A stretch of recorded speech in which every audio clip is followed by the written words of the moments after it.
లంచం అడిగితే కఠిన చర్యలు మాట్లాడుతున్న మంత్రి పొంగులేటి శ్రీనివాసరెడ్డి. తెలంగాణ రాష్ట్ర వ్యాప్తంగా మన ప్రస్తుతం కాంగ్రెస్ పార్టీ మాత్రం ఇందిరమ్మ ఇల్లు అనేది మాత్రం చాలా పటిష్టవంతంగా పార్టీ యొక్క గౌరవార్థం ఎక్కడ కూడా పార్టీకి అగౌరవం అనేది ఎక్కడ కూడా తగ్గకుండా ముందుకు తీసుకెళ్లే ప్రయత్నంలో చేస్తుర్రు.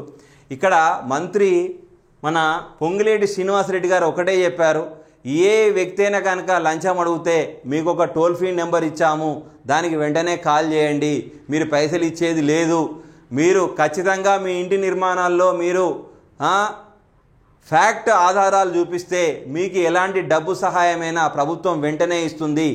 ఈ పథకాన్ని మేము కాంగ్రెస్ ప్రభుత్వం అనేది చాలా పేదలకు ఇంటి కళ అనే నెరవేర్చడం కోసమే కష్టపడి పనిచేస్తున్నామని ఇటువంటి అద్భుతమైనటువంటి మాటలు చెప్తూ బలాన్ని ఇస్తున్నాడు. ఇక్కడ ఏమన్నాడంటే, ఇందిరమ్మ ఇండ్లు మంజూరు చెల్లింపుల విషయంలో అవినీతికి పాల్పడితే ఎంతటి వారినైనా ఉపేక్షించేది లేదని మంత్రి పొంగులేటి శ్రీనివాసరెడ్డి హెచ్చరించారు. ఇండ్ల లబ్ధిదారుల సమస్యలు సందేహాల కోసం గత వారం హౌసింగ్ కార్పొరేషన్లో ప్రారంభించిన కాల్ సెంటర్ వచ్చిన ఫిర్యాదులపై సెక్రటరియట్లోని తన ఛాంబర్లో శుక్రవారం housing corporation MD VP Gautam, centre for good governance ADG Sangram Singh పాటిల్తో కలిసి సమీక్షించారు. అనంతరం పొంగులేటి మాట్లాడుతూ, ఇందిరమ్మ ఇండ్లు మంజూరు లబ్ధిదారుల నుంచి లంచం అడిగితే ఇందిరమ్మ కమిటీ సభ్యులను తక్షణమే కమిటీ నుంచి తొలగించాలని, క్రిమినల్ కేసులు నమోదు చేయాలని ఆదేశించారు. సూర్యాపేట జిల్లా మద్దిరాల మండలం పోలుమల్ల గ్రామంలో కొండ లింగయ్య అనే వ్యక్తి అట ఇందిరమ్మ ఇండ్లు మంజూరు కోసం చూడండి ఇక్కడ 10,000 డిమాండ్ చేసిన ఇందిరమ్మ కమిటీ సభ్యుడు సత్తయ్యను జనగామ జిల్లా దేవరప్పల మండలం పడమటి తండాలో శివమ్మ అనే లబ్ధిదారు నుంచి పంచాయతీ సెక్రటరియట 30,000 డిమాండ్ చేసినట్లు ఫిర్యాదు వచ్చిందట. ఈ విచారణలో ఇందిరమ్మ కమిటీ సభ్యులని పాత్ర ఉందని తెలిసింది. దీంతో ఈ అంశంపైన పూర్తిస్థాయి విచారణ జరిపి 24 గంటల్లో నివేదిక ఇవ్వాలని మంత్రి ఆదేశించారు.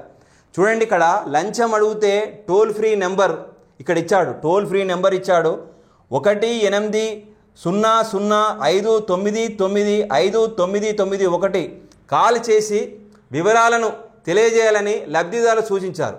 24 గంటల్లోనే చర్యలు తీసుకుంటామని కూడా చెప్పాడు. గుర్తుపెట్టుకోండి, ఇక్కడ ఈ విషయం పైన మాత్రం ఇందిరమ్మ ఇండ్లు కట్టుకునే వాళ్ళు ప్రతి ఒక్కరు కూడా ఈ నెంబర్ రాసుకోండి. వారిని వెంటనే సస్పెండ్ చేయాలి. ఖమ్మం, జగిత్యాల, కొత్తగూడెం, ఆదిలాబాద్ జిల్లాలో ఇండ్లు మంజూరు కాని నలుగురి వారి ఖాతాలో నిధులు జమ చేసిన గ్రామ పంచాయతీ సెక్రటరియట్ను తక్షణమే సస్పెండ్ చేసి ఈ ఘటనపై పూర్తిస్థాయి విచారణ జరిపించాలని మంత్రి అధికారులను సూచించారు. లబ్ధిదారుల ఇంటి నిర్మాణ దశను బట్టి ప్రతి సోమవారం నిధులు మంజూరు చేస్తామని, కొన్ని బ్యాంకులు ఈ నిధులు పాత బకాయిల కింద జమ చేసుకుంటూ ఉన్నాయని, ఇటువంటి చర్యలు సహించేలేదని హెచ్చరించారు. సదూర బ్యాంకులపై చర్యలు తీసుకోవాలని ఆదేశించారు. ఆధార్ నెంబర్ ఆధారంగా చెల్లింపుల్లో ఎదురవుతున్న సమస్యలను ఈ నెల 25లోగా పరిష్కరించాలని, దసరా పండుగలోపు చెల్లింపులు పూర్తి చేయాలన్నారు.